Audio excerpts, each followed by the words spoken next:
माजिद खान, हकीकत न्यूज़।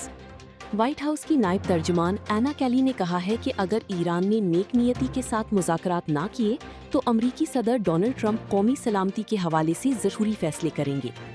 अपने बयान में उन्होंने कहा कि प्रेसिडेंट ट्रंप मुतादिद बार वाज़े कर चुके हैं कि ईरान को किसी सूरत आठवीं हथियार हासिल करने की इजाज़त नहीं दी जा सकती। एना कैली का कहना था कि ईरान इस वक्त अस्करी और माशी दबाव का सामना कर रहा है, जबकि आलमी सतह पर भी पहले से ज्यादा तन्हाई का शिकार हो चुका है। उन्होंने कहा कि अमेरिका के पास ईरान से निपटने के लिए तमाम ऑप्शंस मौजूद हैं।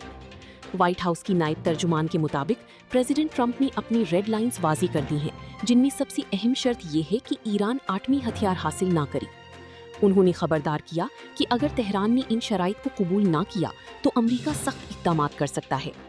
एना कैली ने कहा कि वाशिंगटन अब भी सिफारती हल को तरजीह देता है, ताहम अगर ईरान ने मुज़ाकरात में संजीदगी ना दिखाई तो अमरीकी क़ियादत सूरत हाल के मुताबिक फैसला करेगी।